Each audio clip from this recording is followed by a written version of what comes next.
Welcome back to HOA Uncensored, where the lawns are trimmed, the mailboxes match, and somebody with a laminated badge is always 6 minutes away from ruining a perfectly good Saturday.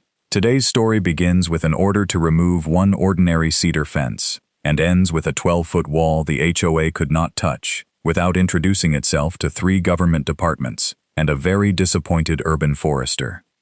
Tell me where you're watching from, because I need to know whether neighborhood tyrants migrate or simply hatch everywhere at once. All right, let's plant this thing. The letter arrived at 8:17 on a Tuesday morning, in an envelope so thick and cream-colored it looked like it had been educated at a private university. Across the front, embossed in forest green, were the words Willow Crest Residential Association, followed by a tiny drawing of an oak tree. This was ironic. The Willow Crest board had removed 7 actual oak trees the previous year because their leaves had displayed what the meeting minutes called uncoordinated seasonal dispersal. Inside was a single page informing me that my cedar fence violated Article 6, Section 14-B, because it was 42 inches closer to the side property line than the Architectural Committee had allegedly approved in 2009. I had 10 days to remove all 186 feet of it, or face a fine of $250 per day. I read the letter twice, standing barefoot in my kitchen, wearing pizza socks, and holding a mug of coffee that had already gone cold. Cold coffee is my body's most reliable recurring appointment. Then I looked through the window at the fence. It was not beautiful. Nobody had ever pulled over on Briar Lantern Lane and whispered, "Good heavens, Martha, behold that cedar." It was 6 feet high, sun-faded, and slightly crooked near the compost bin, where a raccoon named Gary had spent 3 summers conducting structural experiments. But it gave my backyard privacy. More importantly, it enclosed the last thing my wife, Anna, and I had built together before cancer took her 4 years earlier. Anna had picked every board. She had painted a tiny blue bird beneath the latch where nobody could see it unless they knew to look. On the final afternoon, she had leaned against post number 17, handed me a lemonade, and said, "Now this feels like ours." So no, it was not just a fence. I had bought the house at 44 Briar Lantern Lane after 22 years of measuring land, reviewing drainage plans, and explaining to contractors that a property line was not more of a general vibe. I had recently retired from the Alder County Survey Office. That detail did not feel especially important at 8:17. By 8:42, it felt useful. I went to the garage, opened the steel file cabinet where Anna said I stored paperwork like a squirrel preparing for litigation, and pulled out the 2009 boundary survey, the fence permit, the architectural approval, and 3 photographs showing the original string line. The fence stood exactly where the stamped plan placed it. At 9:06, a golf cart rolled into my driveway. It was pearl white, fitted with chrome cup holders and an amber beacon that flashed as though a casserole emergency were underway. Behind the wheel sat Patricia Bellingham, president of the Willow Crest Residential Association and self-appointed commander of all visible horizontal surfaces. Patricia wore a coral floral pantsuit that looked like a hibiscus bush had successfully applied for a mortgage. Her blonde helmet of hair did not move when the golf cart stopped. On her chest hung an HOA identification badge large enough to admit her to a minor international summit. Across her knees rested a walnut clipboard. There was always a clipboard. She stepped out with the posture of a 4-star general inspecting troops who had failed to edge a sidewalk. "Mr. Mercer," she called. Her voice sounded like a teaspoon trapped in a garbage disposal. "I assume you have received the board's final determination." "Good morning, Patricia." President Bellingham during compliance matters. "Good morning during compliance matters." Her smile tightened like a zip tie around a garden hose. Article 6, Section 14-B, Paragraph 3, clearly states that no fence may be installed within 42 inches of a side setback without approval. I held up the approval. "Is this the approval you mean?" She glanced at it for less than a second. The current board has no record of that document. It has the association's seal and the signature of the 2009 president. Records can be incomplete. The county has a copy. Counties make mistakes. She said this with the confidence of a woman who had once corrected a weather forecast by emailing the Sun. The committee voted unanimously last night. Removal must be completed by August 14th at 5 p.m. Which survey did the committee use? Patricia looked down at her clipboard. The official survey. Survey number? The one in our records. Date? She turned one page, then another, moving with the brisk concentration of a raccoon trying to open a child-proof bottle. Your refusal to cooperate will be documented. I asked for the date, and I have answered your attitude. She placed a fluorescent orange violation sticker directly on my cedar gate. It was the size of a dinner plate and used an adhesive normally reserved for aircraft repair. 10 days, she said. After that, fines begin. Continued non-compliance can result in a lien. She drove away at 11 miles per hour, amber light flashing, leaving behind the faint perfume of lavender and administrative vengeance. I stood in the driveway with my cold coffee and felt the first hard knot of worry beneath my ribs. A lien was not a joke. Neither was $250 a day. But people reveal more when they believe silence means surrender. And Patricia Bellingham believed silence meant she should print additional forms. So I documented. On Wednesday, the HOA emailed a fence fact sheet to all 113 homes. It included a photograph of my backyard taken from the walking trail, a red arrow pointing at the fence, and the phrase, non-conforming barrier, in 48-point type. The arrow was so dramatic, it looked like authorities had located a fugitive submarine. On Thursday, Patricia posted in the Willowcrest Neighbors Facebook group that one resident's defiance threatens the visual covenant enjoyed by us all. She disabled comments after Mrs. Evelyn Cho from number 31 asked why Patricia's inflatable Easter rabbit had remained on her lawn until June. On Friday at 7:12 a.m., board member Douglas Peel measured my fence from the street using a 12-inch school ruler. Douglas was an orthodontist, but he approached land surveying like a man who had watched half a documentary and purchased khakis. I photographed him holding the ruler at arm's length while Patricia dictated numbers. 186 feet, I called from the porch. Douglas looked relieved. Patricia did not. Interference with an inspection, she shouted, is a separate violation under Article 9, Section 2. You're measuring from 80 feet away. We are establishing scale. With a ruler. She wrote something on her clipboard with the fury of a woodpecker discovering espresso. That afternoon, a second notice arrived.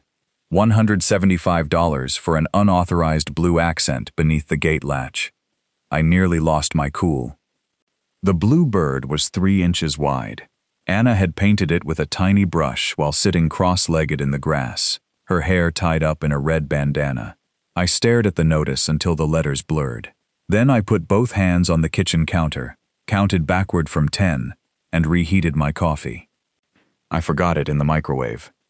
On Saturday, Patricia called the fictional city of Bellwether's code office and reported an unstable perimeter structure, posing an immediate danger to pedestrians.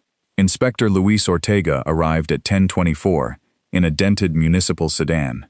He was a compact man with silver eyebrows and the expression of someone whose morning had already included a complaint about a decorative wheelbarrow. He pushed 3 posts, checked the permit, and looked at Patricia. It's sound, he said. The association considers it unstable. Wood does not respond to association opinions. Did you inspect the entire perimeter? Patricia demanded, her voice climbing like a smoke alarm with career ambitions. Luis looked at me, then at the fence, then at Patricia's clipboard. Ma'am, this is a fence disagreement wearing a hard hat. He left before she could cite him. By Monday, my fines totaled $925.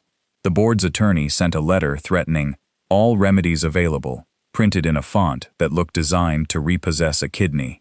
Patricia drove past my house 4 times that day.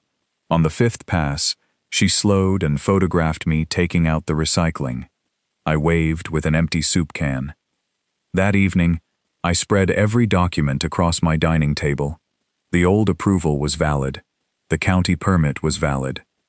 The fence was on the approved line. but the HOA declaration gave the architectural committee broad discretion to reconsider exterior structures. Fighting them would mean months of hearings and thousands in legal fees, all to preserve boards that were already nearing the end of their useful life. Then I noticed the exact wording of Patricia's removal order. All fencing materials, posts, gates, panels, and constructed visual barriers must be removed. Constructed visual barriers. I opened the current covenants and searched for hedge. No result. Tree. 2 results, both encouraging homeowners to preserve mature vegetation. Living screen. Nothing. At 11:38 p.m., I called the one person in Alder County who could look at 186 feet of suburban spite and see a planting schedule. Salvatore Sal Moretti answered on the 4th ring. "Somebody dead?" he asked. "Only my fence." "That Bellingham woman? How did you know?" "She reported my nursery sign for being emotionally oversized." Sal owned Moretti Native Nursery on Old Lantern Road. He was shaped like a vending machine that had developed opinions about municipal landscaping, and his gray mustache spread across his face like 2 squirrels arguing over a breadstick. He wore suspenders, even while sleeping, and treated native plants with the protective intensity most people reserve for grandchildren and sourdough starters. At 7 o'clock the next morning, he arrived carrying a box of cannoli and a soil probe long enough to interrogate the earth's core. He read the removal order. Then he walked the fence line, scooped soil into one enormous palm, and stared toward the drainage easement behind my property. "How much privacy you want?" he asked. "Enough that Patricia needs satellite imagery." Sal's grin unfolded slowly, like a garage door opening on a fireworks warehouse. "Danny," he said, "a fence is 6 feet of dead lumber asking permission. A conservation buffer is 12 feet of living government paperwork with roots. I would have followed that man into battle, provided battle offered cannoli." He pulled up the Bellwether Municipal Habitat Code on his tablet. 3 years earlier, the city had adopted Ordinance 22-418, after development destroyed most of the nesting habitat of the silver-throated willow wren, a small native bird with a white neck and the survival instincts of a damp napkin. The ordinance created a voluntary residential habitat program. Qualifying homeowners could install a certified buffer using approved native species. Once inspected and recorded, the buffer could not be removed, topped, chemically treated, or substantially pruned without written city authorization. The HOA covenants contained their own gift. Article 2, Section 7, expressly yielded to city environmental protections and exempted registered habitat improvements from architectural approval. I did not celebrate, not yet. First, I ordered a new boundary survey from an independent firm. Surveyor Tasha Green found my old pins, verified every bearing, and placed bright pink stakes 6 inches inside my lot. Then soils engineer Nikhil Vance tested drainage and confirmed the proposed routes would not affect utilities or neighboring foundations. I submitted a 37-page habitat plan showing species, spacing, irrigation, mature canopy width, site triangles, fire access, and a 2-foot maintenance corridor. The city reviewed it for 19 days. During those 19 days, the HOA added $2,750 in fines and sent 2 collection warnings. Patricia taped a 3rd orange notice over Anna's bluebird. I removed it carefully, saved it in an evidence sleeve, and poured another cup of coffee I would never experience warm. On September 3 at 2:16 p.m., City Urban Forester Miriam Bell called. "Mr. Mercer, your residential conservation buffer is approved," she said. "Permit HBR 8841. The protection attaches after installation and final inspection. Can the HOA stop it?" "Not under city code." I reviewed their declaration. "Can they cut it?" "Not unless they enjoy fines of up to $7,500 per protected specimen." "Miriam, that is the warmest sentence anyone has spoken to me all month." She laughed. "Keep the permit on site. Some people become temporarily unable to read around landscaping equipment." The fence came down on September 8. I hired a licensed crew to remove it, board by board. I kept post number 17 and the gate panel with Anna's bird. Those went into my garage for a future garden bench. Everything else was recycled. At 4:57 p.m., 3 minutes before Patricia's deadline, I emailed photographs showing a bare, perfectly surveyed property edge. Her reply arrived at 5:01. Compliance acknowledged. This outcome demonstrates the effectiveness of firm community governance. I printed that email. I framed it. At 6:30 the next morning, the trucks arrived. First came Sal's flatbed carrying 24 12-foot southern wax myrtles, each with a root ball the size of a washing machine. Behind it came 2 box trucks loaded with 8-foot inkberry hollies, native viburnum, sweetspire, and 240 square feet of biodegradable erosion mat. A mini excavator rolled off a trailer with the delicate menace of a rhinoceros entering a flower shop. By 6:47, Sal's 8-person crew had placed orange cones, permit signs, boundary flags, and a white placard reading Certified Willow Wren Habitat Buffer, City Permit, HBR 8841. At 6:52, Patricia's golf cart appeared at the corner. The amber beacon was already on. She stopped so abruptly that her travel mug launched from the cup holder and deposited 14 ounces of green smoothie across the windshield. For 5 seconds, she sat behind a curtain of liquefied kale, blinking like a goldfish receiving tax advice. Then she reversed, accelerated, and entered my driveway at a speed approaching 12 miles per hour. "Stop this work!" she shouted. The excavator stopped. 8 workers turned. Sal bit into a powdered donut. Patricia emerged in white capri pants and a navy HOA polo embroidered with the association crest, like a military decoration she had awarded herself after the Battle of Recycling Bin Visibility. Clipboard under one arm, she marched toward me. "You were ordered to remove the barrier." "I did." She pointed at the flatbed. "Those are a barrier. Those are plants. They are clearly intended to obstruct views. Plants have many hobbies." Her mouth opened and closed like a garage door whose remote had fallen into soup. Article 6, Section 14-B. Paragraph 3 prohibits any replacement fence without architectural approval. "Good thing I'm not installing a fence." She slapped her clipboard with one manicured finger. "A row of trees can function as a fence." Sal swallowed his donut. "A row of board members can function as a headache. Doesn't make them aspirin." 2 crew members turned away to conceal their faces. I handed Patricia a copy of the permit and opened it to page 6. City Protected Residential Habitat, exempt under Article 2, Section 7 of your own covenants. She read 3 lines. Her eyes moved left to right with the resentful concentration of a cat being shown a lease agreement. "The association has not approved this. The association waived authority over it in 1998. I was not president in 1998. The document seems to have survived." She called the police. Officer Raymond Pike arrived at 7:21. He was tall, exhausted, and carried himself like a man whose soul had been placed on hold by customer service. Patricia met him at the curb and delivered a 7-minute speech involving trespass, illegal agriculture, visual aggression, migratory birds, and unauthorized heavy machinery in a residential emotional space. Raymond examined the permit. He examined the survey stakes. He asked Sal whether the excavator would enter HOA property. "Not by so much as a tire whisker," Sal said. Raymond handed the permit back to me. "Private property, licensed work, city approval," he said. Patricia raised her clipboard. "Officer, I am the elected president of this association. And I'm here because trees are happening."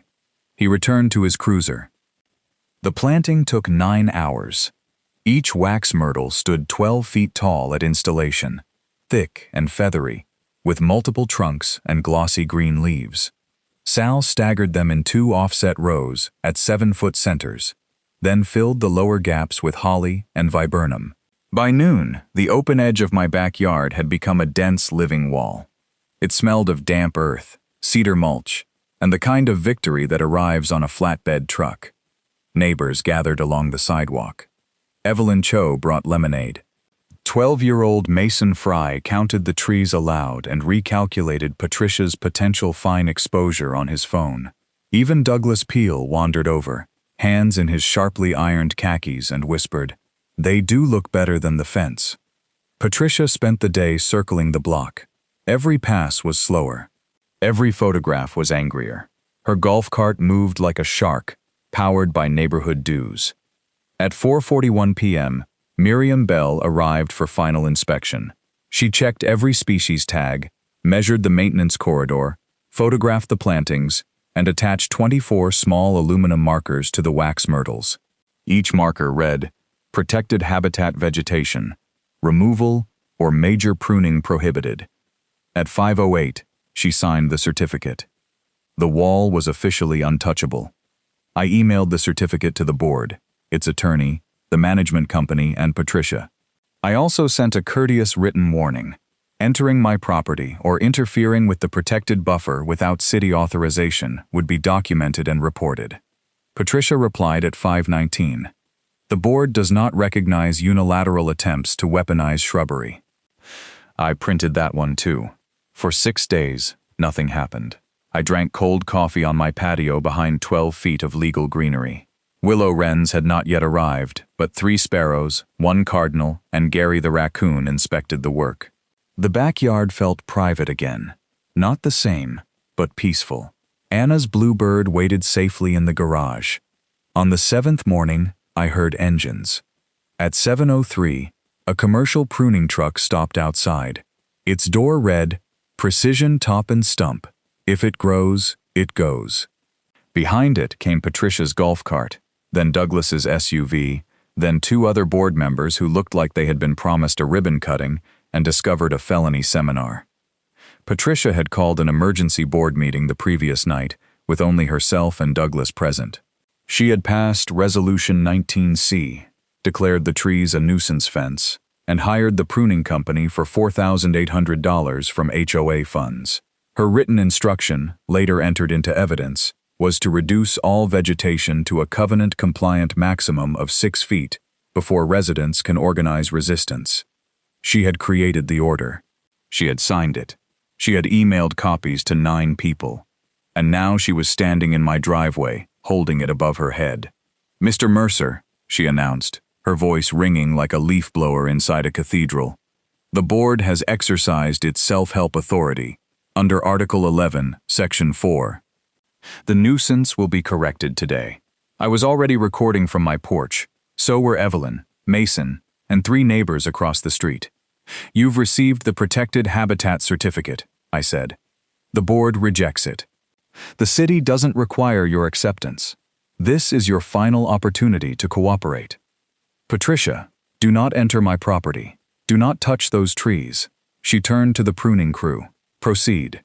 The crew supervisor, Lamar Gibbs, looked at the aluminum tags, then at my permit sign. Lamar was a narrow man, with a beard shaped like an arrow pointing toward common sense. "Ma'am, these say protected," he said. "Those tags were placed by the homeowner. They have the city seal. He is very good with documents." "That's not comforting," Lamar called his dispatcher. Patricia called him insubordinate. Douglas stepped backward until he was technically attending from another zip code. I called Miriam Bell and Officer Pike. Patricia did not wait. She marched toward the nearest wax myrtle with her clipboard raised, apparently intending to remove an aluminum tag herself. The orange safety rope was visible. Sal's crew had left it around the mulched root zone with 3 signs reading, "Fresh irrigation swale, please keep out." "Patricia," I said, "the ground is saturated. Stay on the driveway. You do not control where the board conducts inspections." She stepped over the rope. Her right white loafer entered 8 inches of fresh mulch and irrigation mud, with a sound like a cow removing its foot from pudding. She froze and tried to pull free. The loafer remained underground. Her bare foot landed beside it. She windmilled both arms, the clipboard flew upward, and Resolution 19C separated into 12 pages that fluttered through the trees like bureaucratic confetti. Patricia sat down gently but decisively in the mulch bed. The automatic irrigation system, triggered by the pressure change at 7:15, switched on around her. 6 low spray heads rose from the ground. Patricia received the city-approved equivalent of a car wash. She scrambled upright, grabbed a wax myrtle trunk for balance, and shouted a sound that was half scream, half something a goose would decline to claim. Her floral silk scarf caught on a flexible support tie. Nothing tightened and she was never in danger, but the scarf slid off and remained waving from the tree like a tiny flag of surrender. Mason Fry lowered his phone and whispered, "This is better than summer camp." Officer Pike arrived first. He saw Patricia standing barefoot in a protected planting bed, covered in mulch, one loafer missing, while Resolution 19C drifted across the lawn. He closed his eyes for 2 full seconds. Miriam arrived behind him in a city truck, followed by Inspector Luis Ortega. Lamar gave them the work order. I gave them Patricia's emails, my warning, the certificate, and the video showing her stepping over the rope after being told not to enter. Miriam's face became still in the special way professionals' faces do when somebody has made their entire afternoon billable. "Mrs. Bellingham," she said, "did you authorize a contractor to top 24 registered habitat trees?" Patricia wrung water from one sleeve. "As HOA president, I have plenary authority over exterior appearance." "Did you receive this certificate?" "I received an invalid document." "It is valid. I signed it." Patricia looked at Miriam's city badge. For the first time, her confidence flickered. It passed through disbelief, anger, attempted authority, and dawning horror like an elevator stopping at every floor of a very bad hotel. "Then you signed it without association consent," Patricia said. "Association consent is expressly preempted under Ordinance 22-418. The trees obstruct our community sightline. They're in a rear side yard behind the street site triangle. They lower property values." Evelyn Cho called from the sidewalk. "Mine feels higher already." Patricia spun toward her, moving like a wet weather vane struck by personal betrayal. "This is not a public proceeding." "You brought a truck," Evelyn said. Luis examined the order. "This instructs complete topping without a city permit." "Because the city's position is subordinate to our covenants," Patricia snapped. "No," Luis said, "it isn't.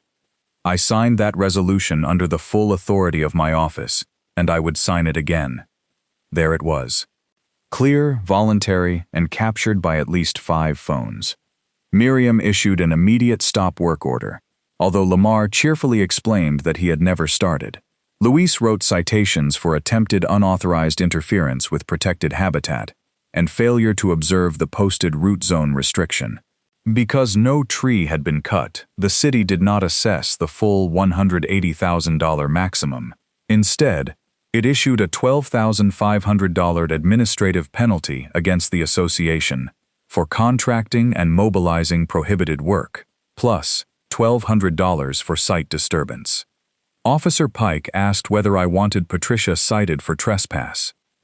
I looked at her sitting on the curb in one loafer, wrapped in a silver emergency blanket from his trunk, while her scarf fluttered from tree number 6. "I want a formal warning and no return," I said. He nodded. Patricia pointed at me from inside the blanket. "He engineered this humiliation." Raymond looked at the rope, the warning signs, the permit, the irrigation timer, and the muddy hole containing her shoe. "Ma'am," he said, "you trespassed into a garden and lost an argument with the ground." The consequences arrived faster than Patricia's golf cart, and with considerably better documentation. The pruning company invoiced the HOA $1,350 for mobilization and cancellation. The association's insurer denied reimbursement because Patricia had acted after receiving written notice of the protected status. The management company suspended enforcement services pending a governance audit. That audit found Patricia had imposed $38,425 in fines over 3 years without the hearings required by the covenants, including my $3,675. Every invalid fine was reversed. Then the board's attorney discovered that Patricia's emergency meeting lacked a quorum, making Resolution 19C invalid even before it collided with city law. His resignation letter was 6 sentences long. The phrase, repeated disregard of counsel appeared twice. At the special membership meeting on October 2, 87 homeowners packed the Willowcrest clubhouse. Patricia arrived in a gray suit with no flowers, no scarf, and a replacement clipboard held against her chest like a life vest on a sinking filing cabinet. She spoke for 23 minutes about standards, duty, and the dangerous precedent of homeowner-directed botany. Then Mason's irrigation video played on the projector. The vote to remove her was 79-6, with 2 abstentions. One of the 6 was Patricia. Another was Douglas, who later claimed he had misunderstood which box meant yes. Evelyn Cho became interim president. Her entire inaugural speech was, "Pay your dues, don't block the hydrants, and try to keep it reasonable." Yeah? The room gave her a standing ovation. Over the next month, the new board eliminated drive-by inspections, required recorded votes for every fine, and created a homeowner appeal panel. Luis Ortega conducted a workshop called What the City Actually Controls, which Patricia did not attend. The amber beacon disappeared from the golf cart. Someone replaced it with a wicker basket. The neighborhood softened in small, visible ways. Children drew chalk planets across the cul-de-sac without receiving notices. Evelyn planted yellow flowers around the clubhouse sign. Douglas began waving at people with both hands empty. Mrs. June Talley from number 58 quietly thanked me because the audit had erased $2,100 in fines over her late husband's wheelchair ramp. By spring, the wax myrtles had filled every remaining gap. 2 silver-throated willow wrens nested in tree number 17, directly across from where Anna's favorite fence post had once stood. I built a bench from that post and the old gate, preserving her tiny blue bird beneath one armrest where only I knew to look. Patricia resigned from the board, sold her house for $41,000, below asking, and moved to a downtown condominium called the Meridian, where the landscaping is maintained by professionals and her balcony contains 1 plastic fern. My 12-foot wall is still there. It is green, legal, alive, and protected by enough paperwork to qualify for diplomatic immunity. So tell me in the comments, would you have fought for the fence or planted the forest? If this leafy little uprising made you smile, like the video, subscribe, and join us again here at HOA Uncensored. Patricia wanted every board removed. She just forgot to specify which board.